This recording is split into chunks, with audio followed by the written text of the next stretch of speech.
একটা কথা কি জানো তো, সরি বললে কিচ্ছু হয় না। যে কথাটা হৃদয়ে আঘাত করে সেটা সহজে মোছা যায় না। যখন তুমি চিন্তিত উদ্বিগ্ন থাকবে তখন তুমি ধৈর্য ধরবে। ধৈর্যের চাবি সুখের দরজা খুলে দেয়। পাশে দাঁড়িয়ে ভরসা দেওয়ার লোক নেই, সামনে দাঁড়িয়ে পথ দেখানোর লোক নেই, কিন্তু পিছনে দাঁড়িয়ে সমালোচনা করার অনেক লোক আছে।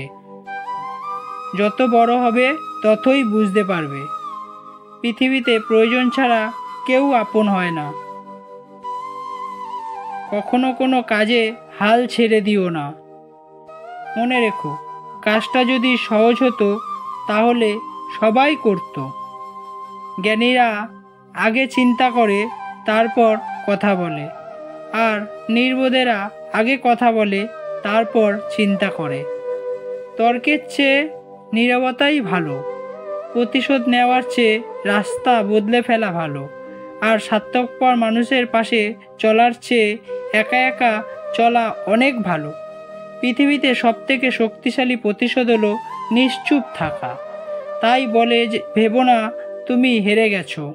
মনে রেখো, জবাবটা তুমি নয়, সময় দেবে ঠিক সময়ে। জীবনটা অনেকটা জ্যামিতির উপপাদ্যের মতো।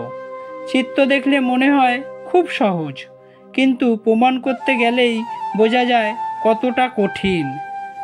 সময় বলে দেয় কে কার কতটা আপন।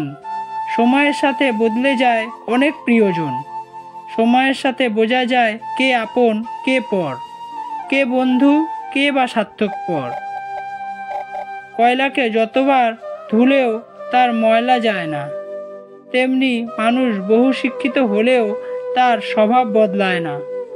জীবনে কাউকে পাওয়ার পর যদি আরও ভালো কাউকে পাওয়ার আশা করো, তাহলে একদিন দেখবে জীবনের সবচেয়ে মূল্যবান কাউকে তুমি হারিয়ে ফেলেছ। ভাগ্য আর কতটা কাঁদাবে? একদিন ভাগ্য ক্লান্ত হয়ে বলবে, যা তোকে মুক্তি দিলাম। জীবন কি?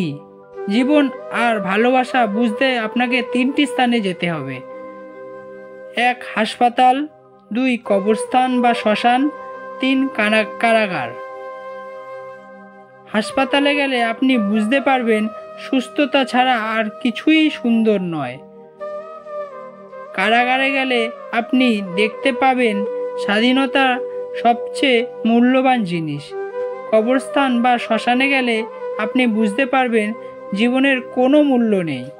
আমরা আজ যে মাটিতে হাঁটছি, আগামীকাল সেই মাটি আমাদের ছাদ হবে।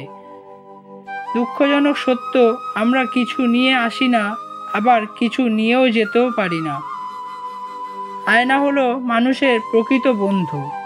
যার সামনে হাসলে সেও হাসে, কাঁদলে সেও কাঁদে, কিন্তু আঘাত করলে সে আঘাত করে না, বরং নিজেই ভেঙে যায়। গল্পটি ভালো লাগলে একটি লাইক করে দেবেন আর কমেন্টে আপনাদের মতামত জানাবেন। এখনও যারা আমার চ্যানেলটি সাবস্ক্রাইব করেননি, প্লিজ সাবস্ক্রাইব করে বেল আইকনটি প্রেস করে রাখবেন। আবার দেখা হবে অন্য কোনো ভিডিওতে। ততক্ষণ ভালো থাকবেন, সুস্থ থাকবেন আর আমার ভিডিওগুলো দেখতে থাকবেন।